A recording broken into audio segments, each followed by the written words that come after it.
Welcome back once again to the Six Viewers Media Sports Huddle. I'm your host, sports editor JD Vaughn.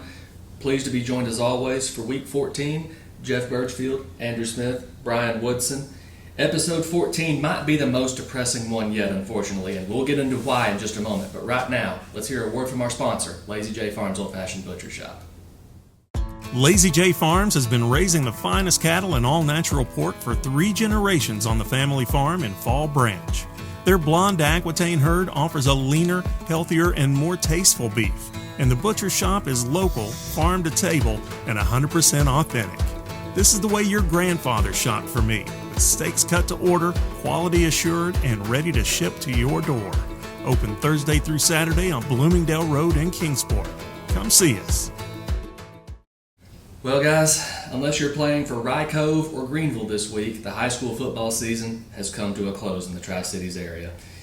It's like Christmas. You wait on it so long, and then blink of an eye, it's gone. And I got to be honest with you, I'm already having withdrawals from the lack of football that will be this week going forward. But before we get too depressed, let's talk about the historic season in Clinchport, Virginia. The Rye Cove War Eagles, fresh off their first ever 10-0 season, and now 11-0, they have a chance to win 12 games for the first time ever this week.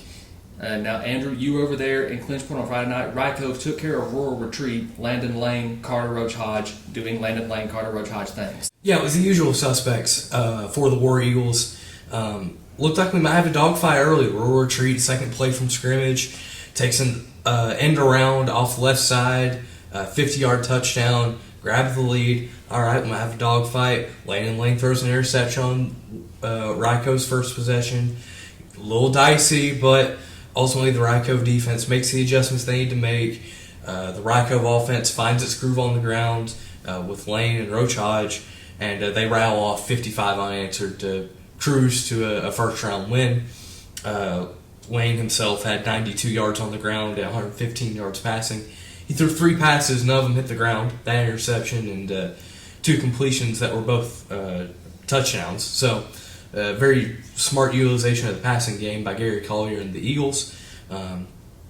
Just as the game went on, you could just tell that Rye Cove was getting more and more comfortable defensively in terms of defending the option, setting the edge, linebackers coming up and filling gaps well. Just a very strong outing from Rye Cove, and given how they've played this year, hard not to expect that. Yeah. And just give you kind of perspective of how far Rye Cove has come. When Gary Collier arrived in 2022, they hadn't been to the playoffs since 2011. And now, look at them. Boy, have they come a long way since then. The season continues for Rye Cove, but not for Dobyns-Bennett. The Indians come up on the short end of a second-round loss against Bearden, 26-7, the final, and the season ends for Region 1 6A champion Dobyns-Bennett. Naturally, the biggest loss aside from the game itself for Dobyns-Bennett was the loss of head coach Joey Christian. In the second quarter, he received back-to-back unsportsmanlike conduct penalties. Thus, he was ejected. Tight ends coach Jesse McMillan, who you may remember as the former volunteer head coach, came down from the press box and finished the game as the acting head coach. Penalties, a huge part of the game. Both teams flagged 15 times for a combined 272 yards. So, you talk about overkill, especially for this time of year. So neither team really able to get much of a flow. But Bearden quarterback DJ Hunter, he lived up to the hype. He's able to scramble away from pressure a lot of times, threw for 175, completed 8 passes, 4 of them to Torrey Beaufort, I hope I'm pronouncing that right, for 125 yards and a touchdown in the third quarter to put the game out of reach. Bearden scored first, but Dobyns-Bennett answered with a 12-play drive to tie the game 7-7. Tegan Begley out of the Wildcat dives for a 1-yard touchdown, but unfortunately the Indians not able to score again. Jason Thompson, the very next play from scrimmage, takes the pitch, goes 65 yards, and it's all Bearden from there. Dobyns-Bennett in the second half, minus 20 yards rushing. So that right there, hats off to the Bulldogs. Bearden makes the state quarterfinal round for the second straight year. First time they've ever done that in back-to-back years, made the state quarterfinals. And they will go to Maryville this next week for the state quarterfinals. And Jeff, you were at Maryville this week, Science Hill, for the second round. And the Rebels, let's just say, fared much better this time around. Yeah, last time when they played at Johnson City, Science Hill led most of the game, ended up coming back and winning 23-17 there in the last minute. But this time around, Maryville, took control of the game early. I mean, 17 state championships. I think Maryville overall, they're just, quite a tradition there. And, there's a third straight year that they've ended Science Hill's season in the playoffs. One unfortunate thing, you were talking officiating, that game got a little ugly. I mean, got a lot of personal fouls, a lot of unsportsmanlike penalties. Stacy Carter after the game was pretty aggravated. He's got to be careful what he says. He doesn't want to get anything from the TSSAA where he's, got some penalty against him. But, I mean, he basically was telling me it's a dangerous situation, when it gets like that. And, I mean, you saw that. You saw that on the field. The officials finally met with the players and stuff, tried to calm things down. But the game itself, Maryville goes down first drive. They score. Science Hill goes all the way to the 1 yard line. They're not able to punch it in. And Maryville comes back and scores. And they scored on their first 5 possessions. And then they took advantage of a couple of Science Hill turnovers. And, from there, Maryville's, once they get the lead, I mean, they're like sharks smelling blood in the water, So end up winning 42-7. One positive for Science Hill, Baylor necessary again, double-digit tackles, 10 tackles, just had an unbelievable year this year. Aiden Perry comes in, there was some question last week. He had a deep thigh bruise, whether he was even going to play or not. But, I mean, anybody knows that kid knows how tough he is. And so he comes in, he actually scores the touchdown for Science Hill. And, I mean, just, a bad game, but you can't take away from what's been a terrific season for the Hilltoppers. I mean, they've really, just had a ton of great highlights. Obviously, the miracle win over Cleveland, sort of the top of the list. But, I mean, just a great season for Hilltoppers overall. It really was. Climbed as high as number 8 in the state rankings, came within seconds of beating Maryville the first time around. Ryan Woodson, you made the journey to Bullitt Park this past Friday for the Region 2D playoffs in Virginia. Union, nothing fancy at all, but they found a winning formula against Gate City, and they stuck with it. Yeah, they did. It was Keith Chandler one way and Cam Bostic the other, and they just ran the whole game. And it's Chandler ended up 150 yards. He's a big kid, but he can run, and he's tough. And he scored 2 touchdowns in the first half. Cam Bostic's just a really talented athlete. He's a good basketball player too, and he just got loose a couple times to set up some touchdowns. Gate City struggled just to get anything going at all. Walker Hillman was held up. I had 31 yards. I mean, but he had some negative yards in there too. And Zane Reed threw the ball, but unfortunately 2 of his longer passes were picked off by Cam Bostic at the goal line. That was really the only time Gate City really challenged. So just a long night. They just couldn't get anything. They never got over 100 yards on offense because Union's defense was in the backfield the whole game. Carlos Anderson, Keith Chandler himself, some of the other guys, they had sacks and tackles for loss, and they just could never get anything going. So Gate City ended their season 6-5. They only lose 6 seniors. They're good, 6 good seniors, but next year they should be able to come back and hopefully have an even better season. They're going to have a quarterback who will now be a sophomore and a running back. They know what they can get out of him. So they got some good defensive and offensive linemen coming back, so that will help. Someone named Anderson making plays for Union? I know, it's hard to believe. Does that sound familiar? Yeah. Okay. Back in Tennessee, Greenville, a 48-10 winner over Gibbs. But, Andrew, that Elizabethton-Greenville playoff rematch, we're not going to get it this year, are we? No, we're not. Anderson County wins over Elizabethton 54-14. It's the third straight year Elizabethton has fallen to Anderson County in the playoffs. So I'm sure Sean Whitman, the folks in Elizabeth, are maybe a little tired of seeing Anderson County now. But it was a strong start for Elizabethton. They scored on their first possession offensively, but Anderson County just then rattled off 4 straight scores and led by 27 at halftime. For the Cyclones, they struggled to stop Waylon LaRue, Mr. Football semifinalists.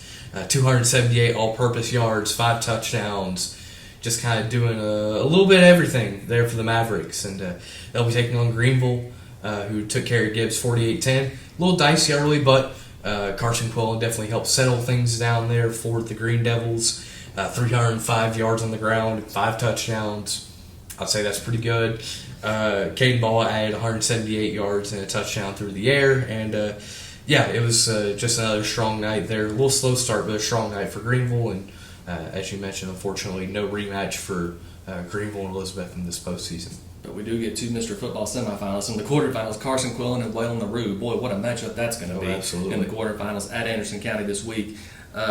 Jeff, Unicoi County finishes the year 10-2. Both losses, unfortunately, to the same team, Gatlinburg-Pittman. Yeah, the first loss to Gatlinburg-Pittman was right after, the flood, and they have to go down there and play. So, I think emotionally they weren't quite in the right state, that particular game. But this time, they're playing at home, and that's to take nothing away from GP. Obviously, the score is very similar both times they played, and the Highlanders always have, such a terrific tradition and all. We know they're, year after year, they're one of the top teams in the region and in the state. But the Unicoi County, Jacoby Jones able to come back and play this game. Of course, I've heard a little bit where, Garrett Sellers, their top receiver, is not able to play. Colton Cutlip, those played well the last few weeks. And then Branson Saltz, he's run the ball really hard for Unicoi County all year, but such a great season for Drew Rice. He's done a fantastic job since he's taken over that Unicoi County program, and I don't think, you have another coach who's as passionate as about, his school as, Drew is there at Unicoi County. Yep. They hadn't won a conference title in 30 years. They've won 2 in the past 4 years. Yeah, 2021 in this season. Yeah, if that tells you anything. We'll be right back. Coming up, our Six Rivers Media Sports Huddle Game of the Week. I wonder what it could be. And not only that, but we will take a look back at this 2024 football season right after we hear from our sponsor, Lazy J Farms, Old Fashioned Butcher Shop. The Lazy J Farms Tailgate Box offers great value all season long. Get 40 pounds of meat for only $116. That's 5 pounds of beef patties and 3 pounds of chicken breasts, 1 pound of thick cut bacon, 3 packs of premium beef hot dogs and 2 packs of Chicago dogs, and 4 pounds of thick cut pork chops, all for $116 at Lazy J Farms Butcher Shop in Kingsport. Visit us online at lazyjbeef.com. Our 14th and final Six Rivers Media Sports Huddle Game of the Week for this football season takes us to the Eagles' Nest up in Clinchport. Rye Cove welcoming Grundy for the Region 1D semifinals on Friday night. Brian, the War Eagles set a program record with 11 wins last season. What does Rye Cove have to do to get number 12? This is going to be a physical game, one in the trenches, like it usually is. Rye Cove's big and strong. 11-0. Grundy they're not as big, but they're physical. They got the wrestling background, one of the better wrestling programs in the country. And a lot of those guys actually play football too, so they're going to be tough. So it's going to be a lot of running the ball. Grundy's not going to throw it much. They got 2 backs that combined for 3,000 yards and 45 touchdowns this year. And so they're going to run the ball a lot. And then on defense, they got a couple really good. One of them is Shaheen Gordon's a 3-time state champion who has forced 5 fumbles, has almost 100 tackles. So he's going to be a pretty guy to watch out for. Rye Cove with Landon Lane, obviously having him helps because he'll be able to direct what's going on. They got the Blake Owens back last week to help out with the running game. Carter Roach Hodge is a good guy. Will Hollins and Rollins, they can both run pretty well. If they throw the ball, they probably won't throw it a whole lot of this game depending on the weather. Because it looks like it's going to be pretty cold and maybe be some precipitation, snow or rain or something, or maybe it's going to be an interesting night over in Clinchport, that's for sure. But they'll just have to. It's going to be like a physical game. I think it'll be a low scoring game, and they're just going to have to hang in there until the end and try to pull it out at the end, kind of like they did with Chilhowie and with Honaker, where they pulled away at the end. I think they probably kind of thought, and I did too, I thought they would get a rematch of Honaker, but Grundy just blew them away with 66 points. They scored 58 points a week before that, so Grundy can score. So in other words, it's going to be cold, so it's going to be football in November. Yeah, that's right. Yes. And it's hard to believe, something else. Grundy football has been around since 1926. Rye Cove since 1960. Yeah. They've never played. Yeah, never played. I was surprised by that too. Yeah, it really is. So we're looking ahead at Rye Cove this week, a big game in Clinchport. But right now, we're going to take a look back on what was the 2024 high school football season, and we'll start with Region 1-6A right here in Tennessee. While it came to an end on Friday night, very few outside the locker room predicted Dobyns-Bennett to win the Big East Conference this year. Dobyns-Bennett had just gone 5-5 last year and graduated their entire front 6 on defense, and they hadn't won a playoff game in 4 years. But the Indians grew up pretty quick. Because they started 3-2. losses to Greenville and Asheville, but then they won 6 straight games. Of course, that memorable win over Science Hill at ETSU to win the Region 1-6A championship. Their first since 2020, but also their fourth since dating back to 2017, the final year under head coach Graham Clark. Dobbins Bennett will graduate several key seniors this year. Austin Sykes threw for more than 1,000 yards.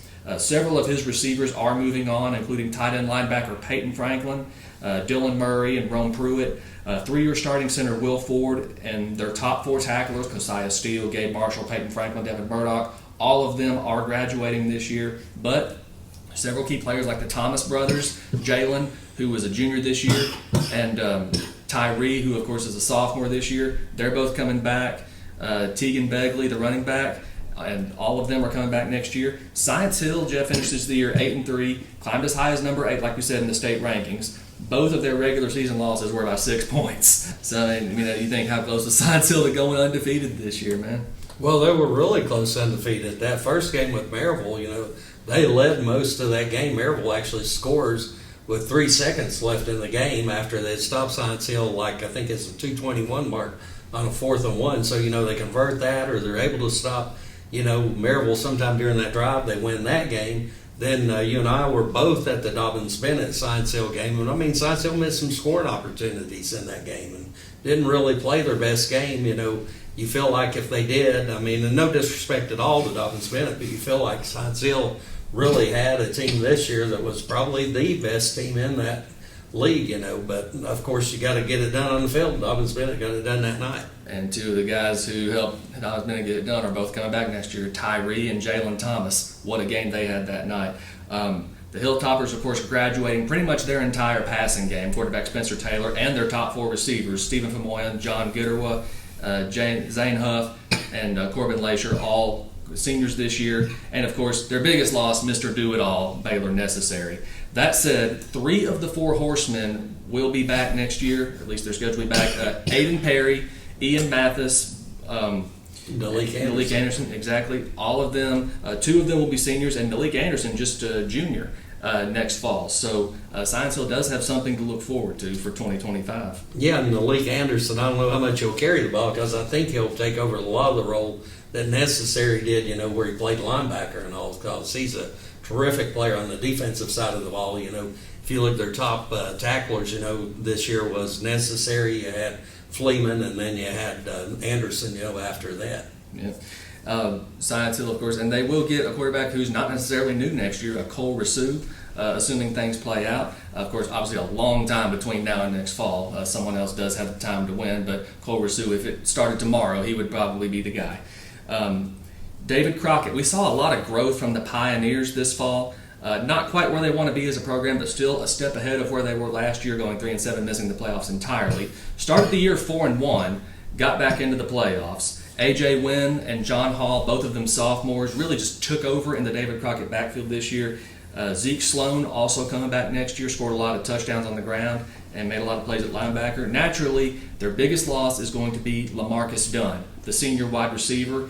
And also, did I mention he was the leader in receiving yards in all of Northeast Tennessee. He graduated, but Crockett making strides in the right direction. Tennessee High made strides this year. Won 6 straight games, finished 8-3 after that playoff loss at Powell. The biggest loss will be senior running back Trent Dowdell, more than 1,300 yards in the regular season, the second most behind Dominic Burleson in Northeast Tennessee. But the Vikings will get Elijah Plumbar back for 2 more years. He really shined in the second half of the season for Tennessee High. And looking down to classes 3A and 4A, Jeff, what a season for both Unicoi County and Johnson County. Unicoi County we talked about earlier. Maybe a little rebuilding for Elizabethton, but the Cyclones in good shape with what they've got coming back, especially this big junior class that'll be seniors next year. Unicoi County and Elizabethton, both in pretty good shape, you would think. Yeah, I think Unicoi County's set to have another, fantastic year next year, with Kobe Jones should be back and also. And they've got a great backup quarterback. We saw Gunnar Peterson, in the game where Kobe Jones missed. He stepped in and did such a terrific job there. Then you're talking about Elizabeth, and the down year for Elizabeth is a great year for most programs, They lose to Greenville, Science Hill, and Anderson County, 3 very, very good football teams, that they lost to over the course of the season. But I think they'll be fine. Rhett Slagle, going to be back and should be, progressing every year. We know what a great coach Sean Witten is. I mean, puts a great team on the field every year. And then you was talking Johnson County, going to be a little more question marks. They struggled at the end of the season after Juan Mejia got injured. And also, they're going to have a new coach up there. I know Rick Wilson mentioned that he's going to be leaving, Johnson County here. Yep. I guess not the only concern for Unicoi County is Colby Jones is back, but who's he going to distribute the ball to? Branson Saltz, Coda Cutler, Garrett Sellers all graduating after this year. And one team I did not mention, I neglected to mention, was Cherokee. Cherokee, of course, getting a lot of weapons back next year, including quarterback Landon Jeffers. Yeah, I mean, the Chiefs had a lot of good wins this year. And like you said, Landon's just a guy that leads that whole program. I mean, they're really a team that's dangerous team for a lot of teams to face, and they have really elevated that program in the last couple of years. Coach Hensley down there has done a fantastic job. And then I want to touch on one other thing. You mentioned earlier 5A with Crockett. I mean, yeah. I did the Crockett preview the first of the season, and I know Hayden Shanley was saying then that sophomore class he feels is the most talented group they've had since Prince Colley and that bunch. So they'll be juniors next year and, potentially a lot better. And then even the following year, when they're seniors, you'd think they'd maybe even rise even more. Yep. And obviously the biggest loss for Cherokee will be the running back Hayden Hook, who did a lot of their scoring this year. Andrew, looking down at classes 1A and 2A, Happy Valley once again gets that home playoff game so close to advancing for the first time in 7 years. What a job the Warriors did this year. Oh, absolutely. Tip of the cap to Jason Jarrett and the coaching staff there with the Warriors. Just being able to carry the momentum from one year to the next, I think, is such an underrated part of what Happy Valley was able to do this year. Obviously, last year they ended the year with 7 straight regular season wins, and they come out, play good football again.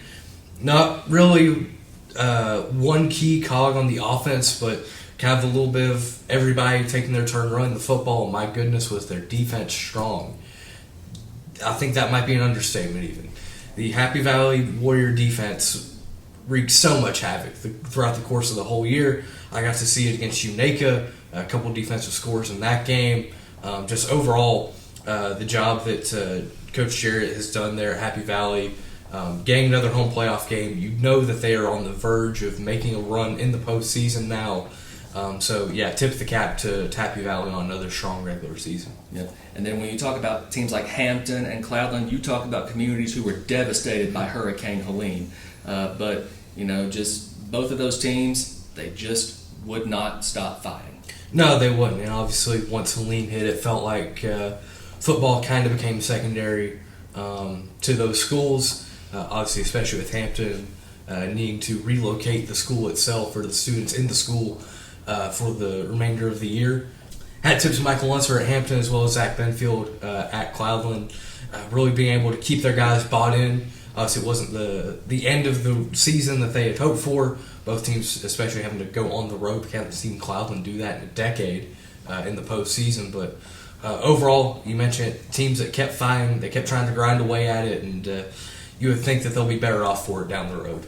Yeah, you would think. And Brian, Southwest Virginia, just taking a quick look there, a youth movement at Twin Springs, of course, and then injuries just really took their toll. Gate City had several voids to fill coming into the season, but they showed some improvement late in the season. Both Twin Springs and Gate City have a solid foundation for 2025, you would think. Yes, I think so. Twin Springs just needs to stay healthy. They got some player. They got the Clay Ross is a good player and a quarterback. He'll be back, and several of their guys are going to be back to play. They can just stay healthy, which just was an unusual year for them. They're usually pretty solid and healthy. Gate City, like I said earlier, they got a lot of kids coming back. Hillman's back, the quarterback's back. They got, I think Corey Bird's back, I believe, for one more year, so they're going to be pretty strong there. And they got pretty good guys along the offensive defensive lines that Jeremy Housewright likes, so they should be pretty good.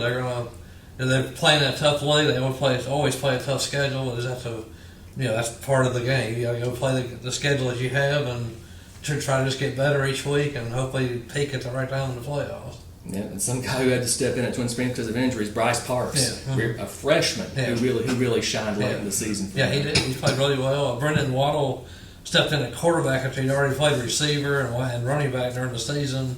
He played pretty much everywhere for them. And so did a lot of players there. But Parks really showed what he could do against Rye Cove until he got injured. But his run, the TD run in that game was really impressive. He just kept on turning those legs, and he took off, and they couldn't catch him. So a solid foundation for both Twin Springs and Gate City for 2025. They took their lumps this year. Yeah. And I got to say, guys, it's been a privilege to bring you the Six Rivers Media Sports Huddle this season. Guys, we've had a lot of fun this year. And for teams like Rye Cove and Greenville, it's still not over.